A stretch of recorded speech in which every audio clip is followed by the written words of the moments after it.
Ladies and gentlemen, welcome back to the Recap Podcast. Hi. That's Ian. I'm Colin. This is the Recap Podcast. Roll the intro. Get it? That was a silly joke I just made.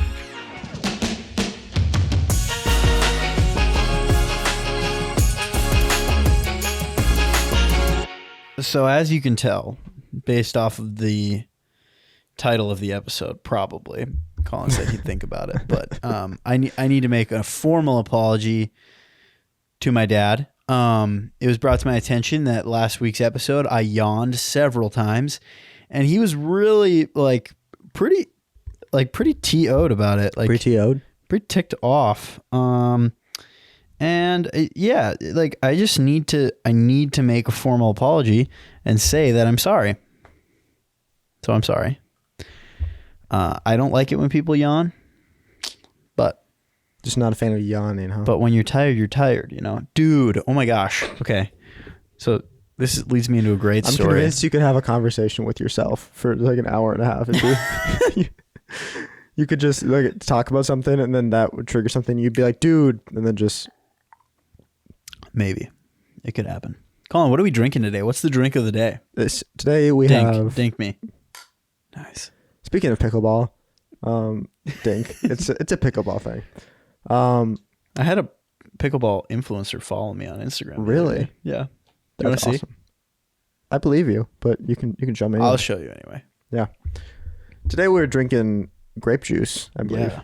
But we got these nice, tall, skinny cups with these. Yeah. Tell them about the ice cubes. We've already talked about the ice cubes. Tell them about the ice cubes. We'll talk about them again. These giant spherical ice cubes. Ian's pretty proud of them. I can see why. They're nice. Aren't they cool? Do you like my ice cubes? I think they're all right. I think I don't like them as much as you do. I'm too proud of them, you think? A little bit, but fair enough. That's okay. But something about these glasses and just it feels very luxurious, you know? Yeah. Are you handing me your phone? Yeah, this is the pickleball person that followed me. I thought I'd show you. You don't have to react like on the pod. Wow. Necessarily, but 450 followers. Yeah, she has 450 followers. That's insane. I guess look at the thing we're going to pursue this for her. For her at least. Yeah, I have no idea who she is. People follow me randomly, but I'm convinced that people follow me. How many people is she following? 736, which That's doesn't not that seem many. like that many. So I don't know, because I know that some people who are trying to be famous will follow a ton of accounts trying to get follow backs, Right? And therefore, whatever. But with 750, I mean, either she's just starting to do that, or I don't know. I don't really care either way. I'll take the follow. Fine with me. A follow is a follow. I don't really care about follows that much, so I'll take them. And actually, there was another pickleball person, kind of the same vibe. Yeah. Did the exact same thing. Followed me. You've got 2 pickleball influencers following you. Yeah. So I don't know. Maybe they're gonna DM me and be like, "Hey, you should be a pickleball influencer." Yeah. Because that's so cool. I mean, pickleball. the word "court" is in her I want pickleball username? influencers following me. Is it a username or your at?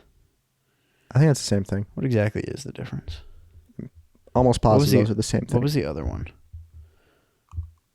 This person. Oh, hold up. Wait a minute. Something ain't right. I think they're the same people. Multiple accounts? See, now this is just a thing that I have to figure out. Well, one is saying that the name is Tess. Sure.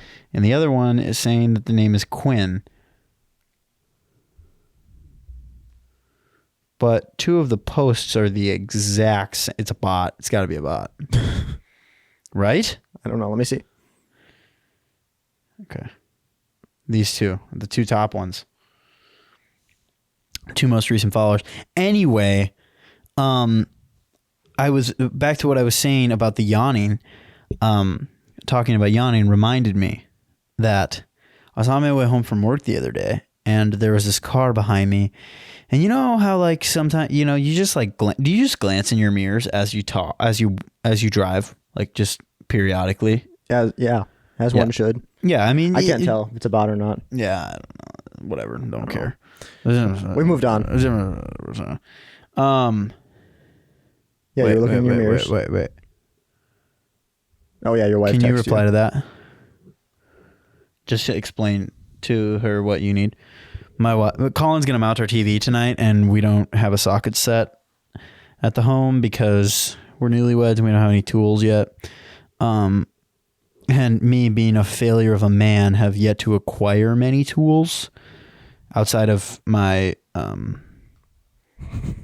outside of the things that like I use at my job. So she went to her parents to get the stuff, and she was texting me about it. Anyway, so I was glancing in my mirrors on the way home, and this guy behind me rips the fattest yawn I have seen in a long time. I'm talking, dude, his mouth was like fully stretched. Yeah. For like probably 6 to 8 seconds. Okay. That's a long time to be fully stretched. Sure. I mean, I got a yawn just thinking about it. Like it was intense. It was very intense. I couldn't really stop looking at him in my rear view. So then you got an accident. Yes, and then I got in an accident, and I'm paralyzed from the waist down. Not true. Hence the recliner. Not true. I'm making a joke. You think hoax. disabilities are funny? Depends on which. No. Some of them are pretty funny. Some of them are pretty funny. I'm trying to find my note because I figure out what we're going to talk about. Well, I wrote something down that I was like, oh, I want to bring that up. Oh, it was a Bible verse. Oh boy. I wrote down a Bible passage because I was curious to see what you thought. So many people out there believe in the rapture. Okay. Boy, here we go. For those of you that are unaware, the rapture is the idea that the Christians will be caught up into heaven pre-tribulation. Okay. Not necessarily. Just stick with me for a second. Pre-tribulation is a idea of a rapture. There's also a post-tribulation rapture, which in my opinion is not necessarily a rapture. It's just like you're just caught up in the second coming.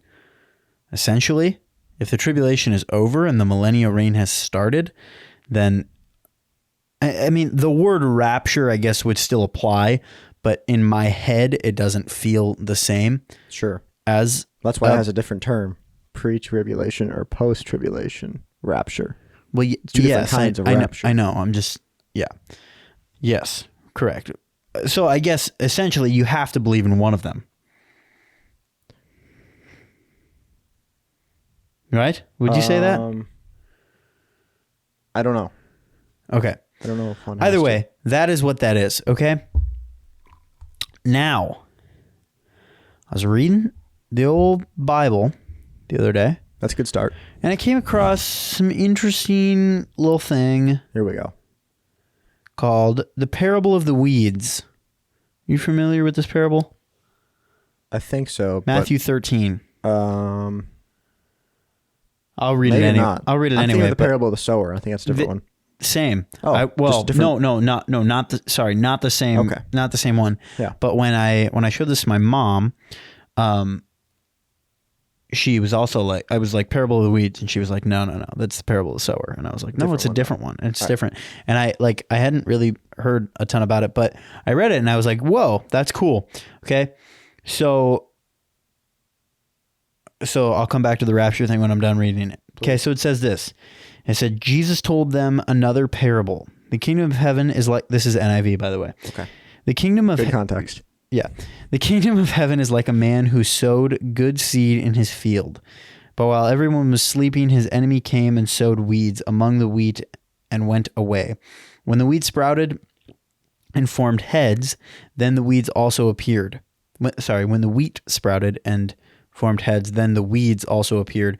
The owner's servants came to him and said, Sir, didn't you sow good seed in your field? Where did the weeds come from? An enemy did this, he replied. The servants asked him, do you want me to go pull them up? He said, no, because I'm slightly paraphrasing here. I'm going to stop though. I shouldn't have said that. Whatever. Now it's just confusing it. No, he answered, because while you are pulling up the weeds, you may also uproot the wheat with them. Let both grow together until the harvest, and at that time I will tell the harvesters, first collect the weeds and tie them into a bundle to be burned, and then gather the wheat and bring them into my barn. Boom. Parable of the weeds. Fascinating when you start to think about it, right? Does he go on to explain it? Yes, he does. Nice. See, so you skip ahead. He says he gives a couple more parables, and then it talks about like why he speaks in parables, because fulfills what the prophet said and said, I open my mouth in parables and utter things hidden since the creation of the world. Blah, blah, blah, blah. That's found in Psalm 78, verse 2. Mm-hmm. Man, that's fun. I really love that you can just click the little footnotes there. And then, starting at verse 36, it says, Parable of the Weeds Explained. There we go. Then the crowds went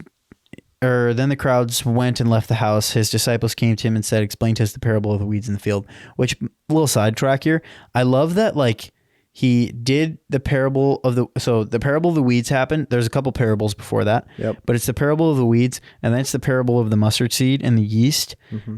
And then, like, before the parable of the weeds, it is the parable of the sower. Okay.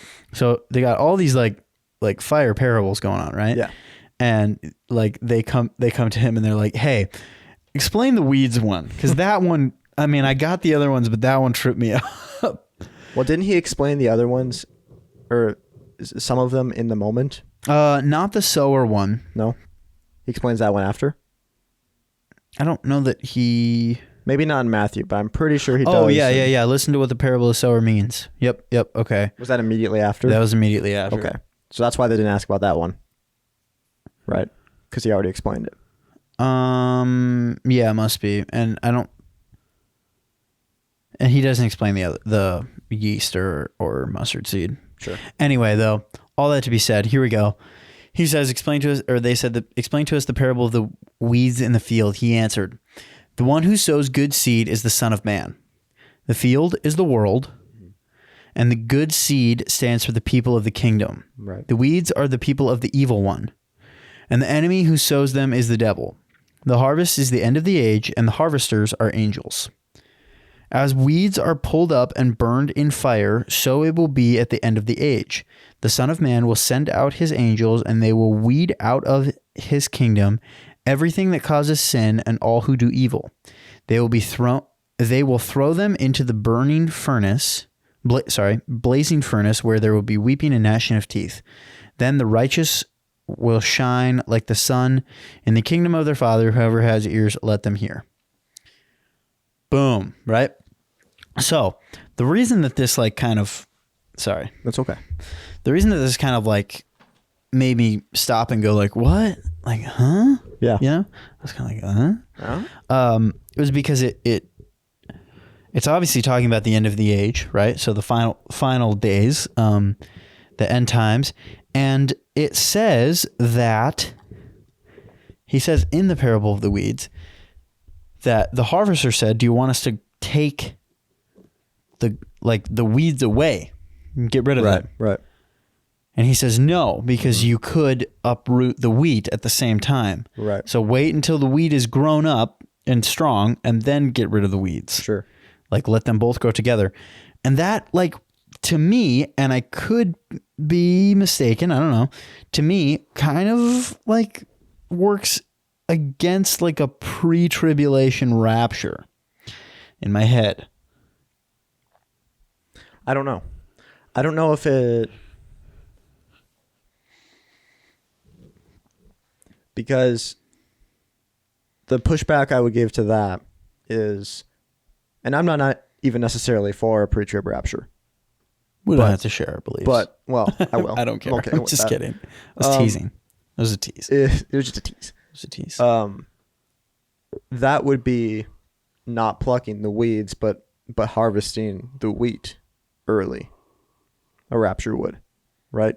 Because and the idea of the rapture is all of the Christians are being taken up, I suppose, yeah, with the weeds, if you will, being left behind. Whereas what is being described or what is being suggested by the servant or whatever in this parable is the opposite.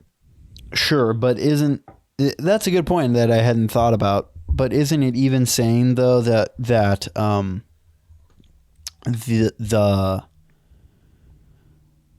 like the wheat will be harvested at the end? Oh, I see what you're saying.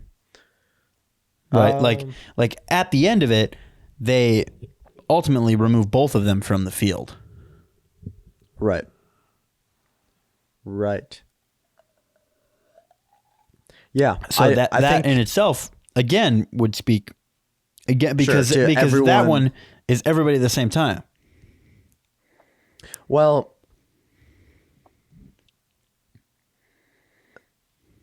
yeah, I guess I don't know. I also, one could argue that this specific parable isn't really speaking to the rapture, and it's more so making a point about the end of the days when the wheat and the weeds will be separated, and it's not really meant to address what type of rapture there is. I mean, I guess, but I don't. The point is, you can't, with an analogy, or a metaphor, you can't take every single element of that and perfectly parallel it to something else. Right, but it's no longer an analogy. How so? He undoes his own analogy and explains all of it. Oh, yeah. So at that point, it's not an analogy. But the things he says about it, we can find elsewhere in Scripture. Like, we know that at the end, that, like, those who are dead will be raised from the dead, and everyone will be judged. So that another fascinating itself kind of is at least that in the same way that this goes against a pre-trib rapture, that concept itself does as well. Why? Well, because if everyone is being judged at the same time, then does it say everyone's judged at the same time? I mean, it says the dead in Christ will rise and be judged.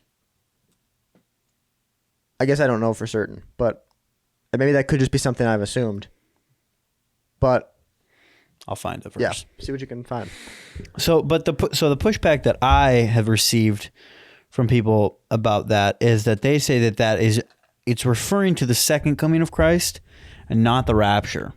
And the wheat in that one is referring to people who will be saved during the tribulation. If you believe in a pre-trib rapture, that would be the people that are here without the Christians, people that are being saved in that time. Because Revelation talks about revival happening within the tribulation. Right. Yeah, I don't know. Right. I guess my conclusion from that specific parable is that it's not, at least at first. I mean, I've obviously heard it before because I've read the book of the Bible, Matthew, a few times, but first time studying it closely. Yeah. My takeaway is that it's not really making a statement either way about the rapture. Maybe not either way, but I think that there are, when talking about the end of days or the end of age, there are things that you can pull out of there that hint towards. Maybe. Because nothing is spoken incorrectly, right? None of it is like wrong. Even if it's not making a direct statement saying like, hey, this is the rapture, he's still talking about the followers of Christ, the children of the kingdom being taken out of the field, and the people of or like the evil one, the children of the evil one being taken out of the field and burned as well. So like even if the emphasis is on the children, the statement of them coming out of the field is still a legitimate statement and still has meaning. Sure. I see what you're saying. O commander, and the voice of an archangel and the trumpet will call of God, and the dead in Christ will rise first. After that, we who are still alive and left will be caught up together with them in the clouds and meet the Lord in the air, so we will be with the Lord forever. Does that verse itself not point toward a post-trib rapture? Dude, that verse itself, so it doesn't say anything about the judgment like what we were looking for. Right. But that verse is one that I've heard people use so much for a pre-trib rapture, which makes no sense to me personally because, and really I should have my mom on the podcast and we could talk about this because she's a very, like, she believes pre-trib rapture. Sure. And she's used to this verse because of the words will be caught up together in the clouds to meet the Lord in the air. Just her interpretation of that is like caught up in the clouds is a pre-tribulation rapture. I don't super know all the reasons why. Yeah. But to me, and like I guess I can see how that makes it feel, but to me, like that doesn't have to mean a pre-tribulation rapture because it says caught up together in the clouds to meet the Lord in the air. Well, and look at the sentence or the sentence statement before that. it when it says with the voice of an archangel and the trumpet call of God, the dead in Christ will rise first. That's not a quiet little exodus of Christians. The dead in Christ will rise first. Yeah. See, I guess the way I've understood the idea of a pre-trib rapture is that's happening, and then after the tribulation, the dead will rise. But this is putting the dead rising before the rapture. If you're taking this verse as a pre-tribulation rapture, I suppose, yes. As evidence for a pre-tribulation No, I'm saying rapture. either way, it's saying the dead will rise, then however you want to interpret that next part. Yeah, and is happening, I suppose, you know? After because it says after that, you know.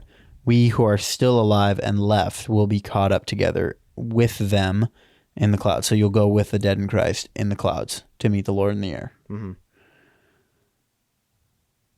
Dude, we get to fly.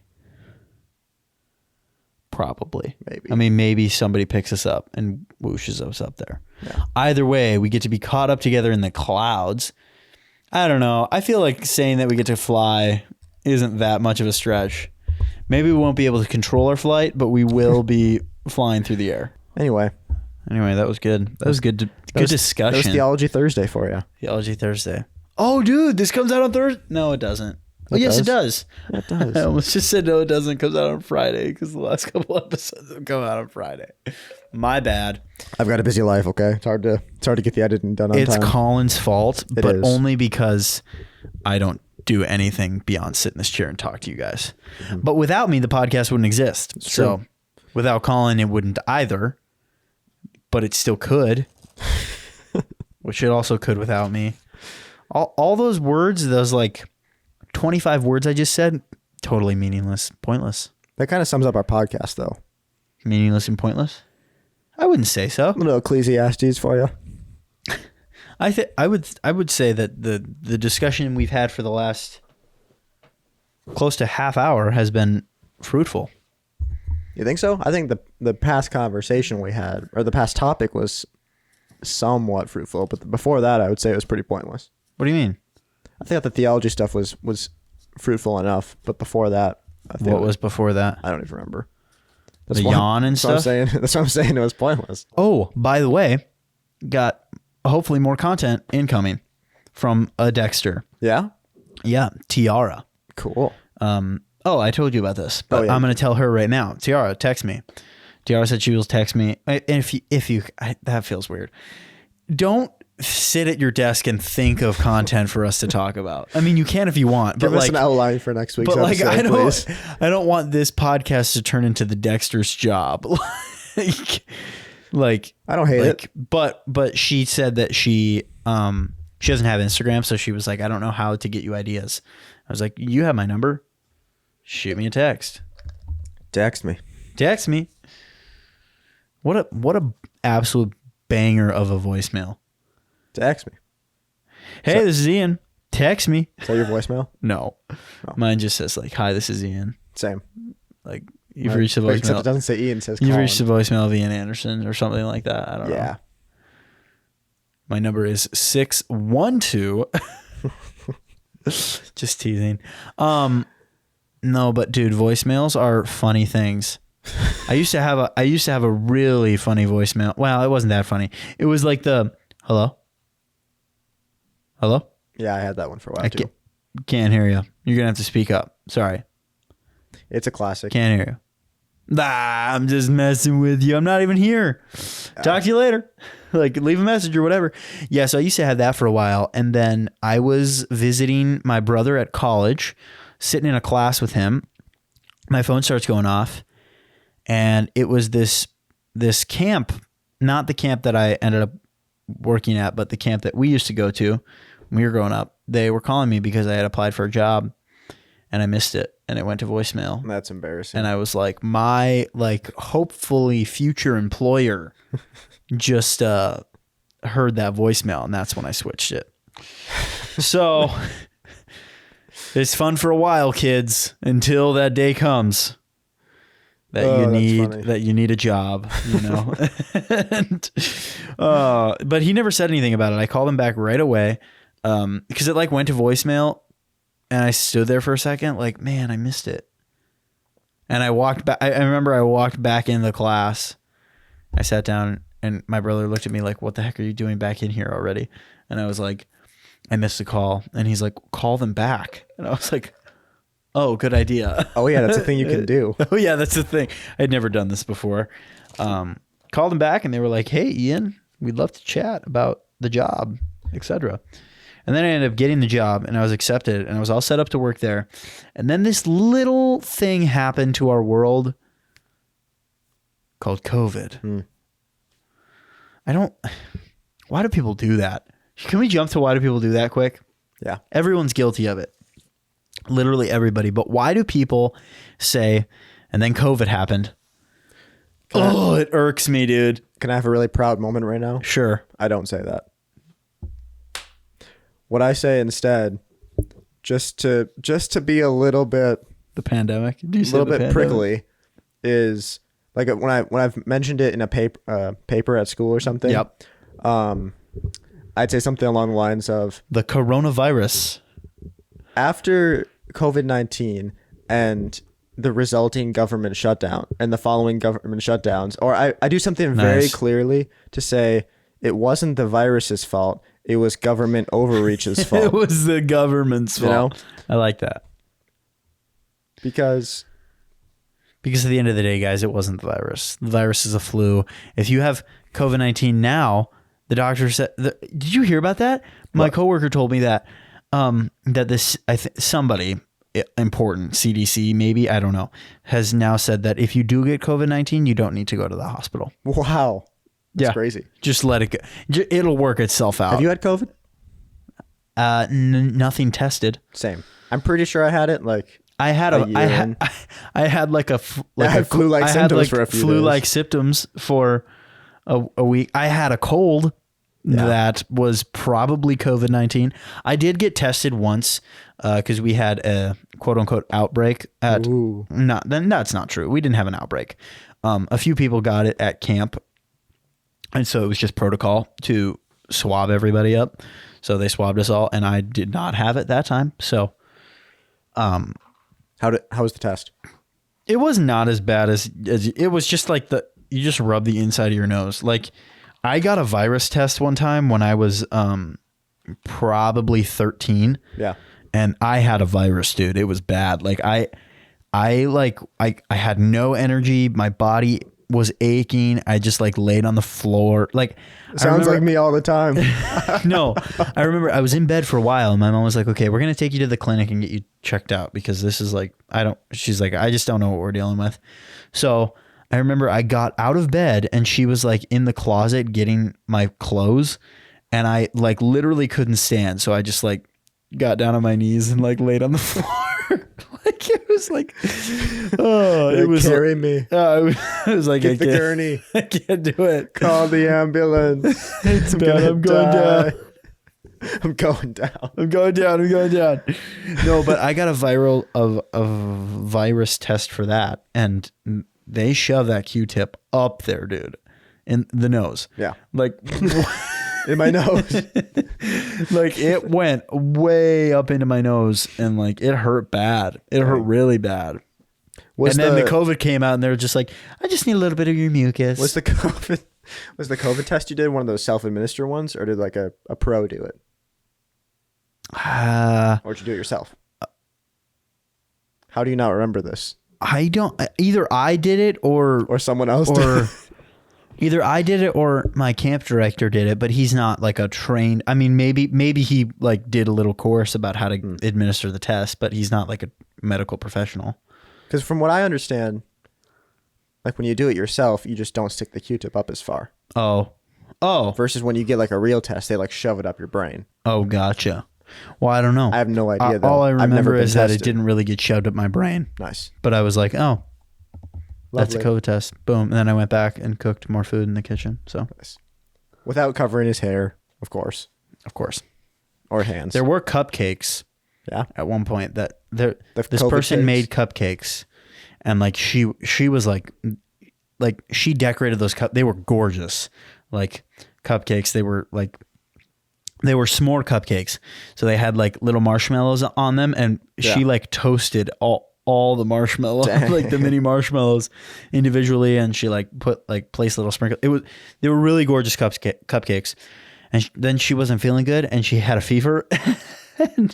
And this was the next summer. So this was summer 2022, but COVID was still existed more. 2021. Yeah. Because early 2020 was when things first started shutting down. Yes, but 2021 was the first summer that was like the same-ish. There were just precautions. That was the one that we had like I took the test. This was the summer after? Yes. Okay. So 2022.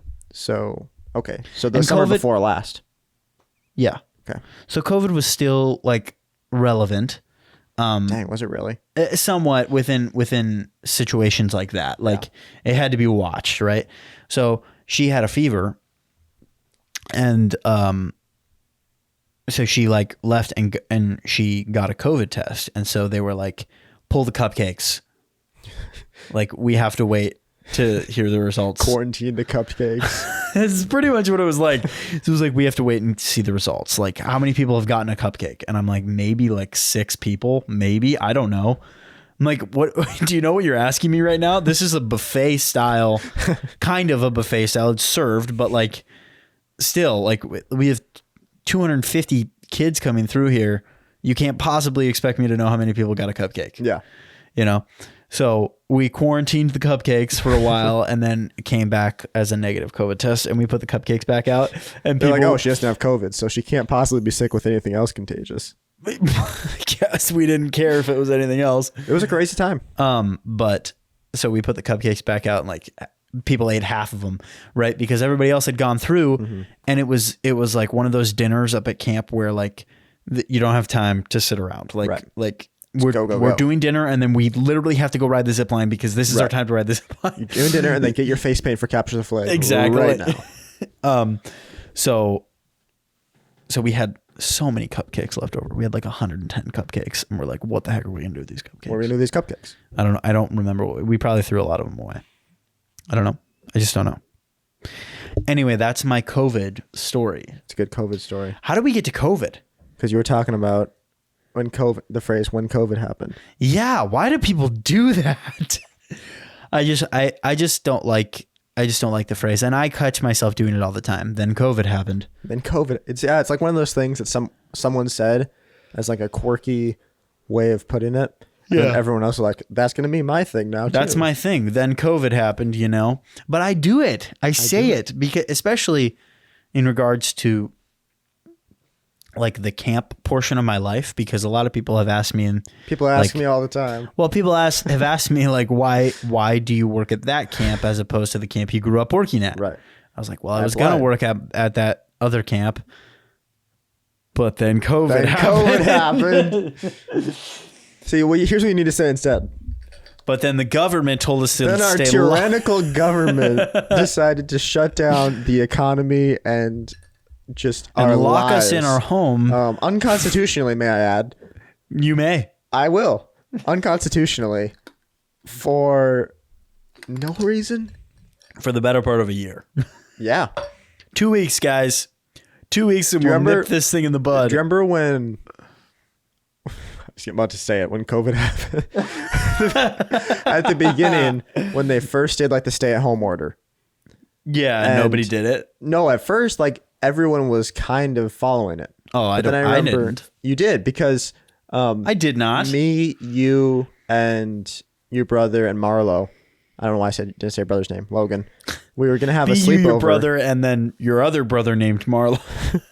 We were gonna have a sleepover, and our moms were like, I don't know, because it's going to get. And we were like, nah. And we felt so cool because. Oh really? Yeah. I mean, I can imagine going against the cool. government, freaking revolutionaries, you know. Colin pulls out his Ben Shapiro book or your Michael Knowles book. What is it called? Oh, that's such a good book. What's it called? I would highly recommend the book by Michael Knowles, Reasons to Vote for Democrats. Oh, yeah.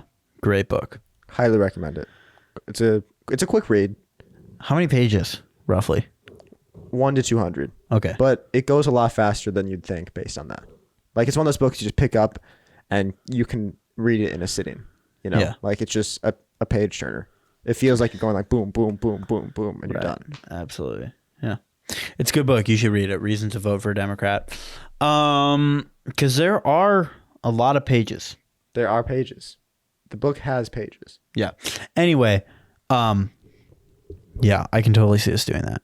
That was why do people do that, by the way? Why do people say that? Then COVID happened. Irritating. Another thing, why do people say that? Why do people do this? Why do people say, I can't wait? Why do people say that? That was such a weak, why do people do that? I know, it's bad. That's why I followed up with a pretty decent one. But seriously, why do people say that? It is the most the most illogical thing in the whole world. What do you mean you can't wait? You have to wait. Not only do you have to wait, but there's there's never been a time in your life where you said, I can't wait. And then somebody was like, okay, well, you don't have to. Or someone said, I can't wait.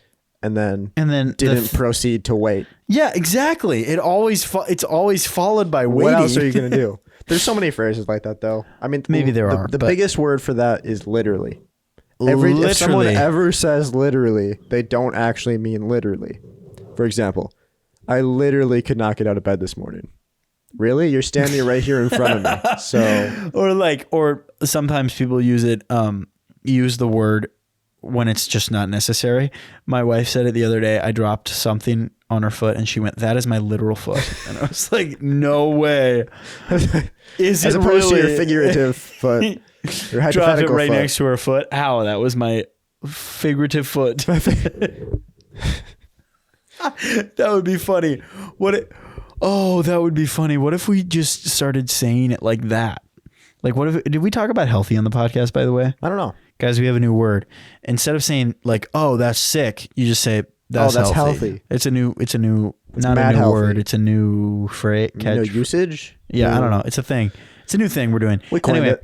What if we did another thing and said, I hypothetically could not get out of bed this morning. I like figuratively better. I figuratively couldn't get out of bed this morning. Because it actually makes sense then. Dude, I was figuratively going like 120 miles an hour on the way here. I like that. I figuratively passed 12 cops probably. Because it's very precise language. Precise language, that felt exactly. Very Jordan Peterson of me. Ooh, good. You know, you need to be precise. You need to be precise about what you're saying. Get up and make your bed. It's like, no, don't tell me you couldn't literally get up in the morning. You could. You did. You did. You did get up in the morning. You did. You can't expect to conquer and change the world if you can't make your bed in the morning. That's all I'm trying to say. People love to bring this up and talk about me saying like, you can't change the world if you don't make your bed. People love to bring this up. My point is proven every time someone brings this up. If you're so stuck up and caught on me saying this thing, you're not changing the world, are you? Get a couple mismatched suits like me and that'll change the world. Dude, I love his suits actually so much. By the way, I have to say, I'm pretty proud of that impression. That was pretty good. That's pretty good. That's one of my go-to impressions, like just around the house. Oh, really? Like if someone says, I don't know. Like someone says, "Will you give me a glass of water?" I'd be like, but what does it mean to get a glass of water? When you ask the question, did that happen? It begs the question, what do you mean by happened? That's that one that was like the viral TikTok because audio. he said, and then he goes, because when you're dealing with fundamental reality, the what does he say? Like I don't remember. The concept of your question is just as questionable as the thing that you're questioning. There's a one that's really popular right now. That's like just him crying. He's like, yeah, it's beyond joy. It's beyond happiness. Really, I think that he's talking about like his relationship with Christ. Really, in that video, yeah. It's cool how he's become a Christian over the past few years. Yeah, it's super cool. And his analysis of like Genesis and Exodus. Did you finish Genesis? No. Those are way too deep to listen to casually, like I was. Okay. But I don't know about, because they're pretty old, so I don't know how much he's changed since then. But though in that lecture series, he was very like taking all of it as myth, and just like what that says about like society, like what's it says like more conceptually, the themes within the chapters, which don't get me wrong is still, I think we can still gain like it's still valuable information even if we disagree on whether or not the book is literal or not. Sure. Like it's whether or not it's historical. Because it's stuff like the way he talks about it is stuff you definitely don't hear from like a sermon. Right. He talks about, like he always does, chaos and order, and just very philosophical, and he's probably, a philosophist, he's right? Probably a philosopher. Is that what he is? He's a psychologist. Okay, I have a question. Yeah. Kind of off topic. What is a philosopher? No, You can do it. Philanthropist. They got it. I said philanthropist. Yes. I think that's someone who like just donates money to stuff. Oh, okay. Billionaire, genius, playboy, philanthropist. That's how I describe myself. That makes sense. That makes sense. Okay. Because I've always wondered that ever since Tony Stark said it. And there's no way of finding out other than asking God. I don't know of any way. No, there is no way. That's what I'm saying. Figuratively. This is the way. This is the way. This is the way. I wish I could hum the Mandalorian theme. I don't even know it. I was just about to, but if you hum it, I might recognize it. It's gonna be somewhere between the Mandalorian theme and the Halo theme at once. Da, da, da, da. Yeah. Do you know that one? Was that just Halo? No. The first few notes. That wasn't Halo. What was it? Oh, it was the Hunger Games thing. The Hunger Games thing. Did you see that new movie? The new Hunger Games movie? Yeah. No. So good. No. Yes, it is. No, I'm saying no, I didn't see it. Oh, we talked about it because what did you see instead of it? Barbie or something stupid? I hadn't seen anything freaking around the time of Barbie. Hunger Games. Barbie sucked. Was that whole thing just a plan to bring up Barbie? So maybe you could hate on me for it. Yeah. Yeah. What kind of movies do you like to watch other than gay ones? I'm watching Whiplash right now, very slowly. Oh, that's a good movie. I've seen it before, but terrible representation of how jazz school is actually. But if jazz school is like that, I would respect it a little more. Maybe that would be good. But my point is that's not what jazz school's like. Good movie, great musicianship, bad representation of jazz school. Turns people off from jazz school. But it is a good people movie. People have no discipline, It is. It's a very good movie. It's hard to watch. Why? Just, I don't know. The scenes where he's like just screaming at people make me pretty uncomfortable. Oh, really? They just give me like anxiety. I'm like, oh. I like the scene when somebody's out of tune or whatever. Yeah. And someone's out of tune. Yep. Oh, someone's out of tune. And maybe I just imagined it. Yeah. It plays like 3 notes. Yeah. Nope. It's there. Someone's out of tune. Yeah. And he's like, you play. And then he looks at him and then or whatever, he gets up and leaves. And he goes, for the record, no, because he says, were you sharp or flat? Oh, yeah. I don't know. And he like throws something at him. Yeah. Were you sharp or flat? Yeah. He goes, for the record, you were out of tune. But it's worse that he didn't know. Wow, so good. Oh, it's a good movie. Not the thing that's scary about that character, which is like I think one of the reasons he's like played so well, is that he's so calm, and then he snaps. Yep. He's like every person's rage, except he's got so much more rage. Like he's like, oh, not quite my tempo. Let's try it again. It's so good. Do it again. I don't know if, and then in comes the chair, and he's like, whoa, it's crazy. I don't know if he got an Oscar for that movie. He should have. He should have. Or then like at the end when like doesn't something happen? Oh yeah. At the end he's like they're all buddy and they've made up, and then like he doesn't have any of the music. He played it like from memory. Is that what happened? Or well, no. Well, yes, he played Whiplash from memory, he but doesn't have any for the music. He showed up. So he ran into him. The drummer. Yep. I don't remember the drummer's name. The drummer runs into the teacher at a bar. Yep. Or at a jazz club. He's playing piano, and they get to talking or whatever. And he's like, "Hey, I'm doing this thing. I'm conducting at this thing. I need a drummer. Like, what do you say? Like, we're playing all the old tunes. Yeah. Whiplash and whatever." And he's like, "I'd have to think about that. I'm not really drumming right now anyway." He's like, "Okay, well, consider it." Ends up doing it, gets there, starts the song, and it's none of those songs. He hasn't practiced any of these songs. He gave him the wrong music on purpose because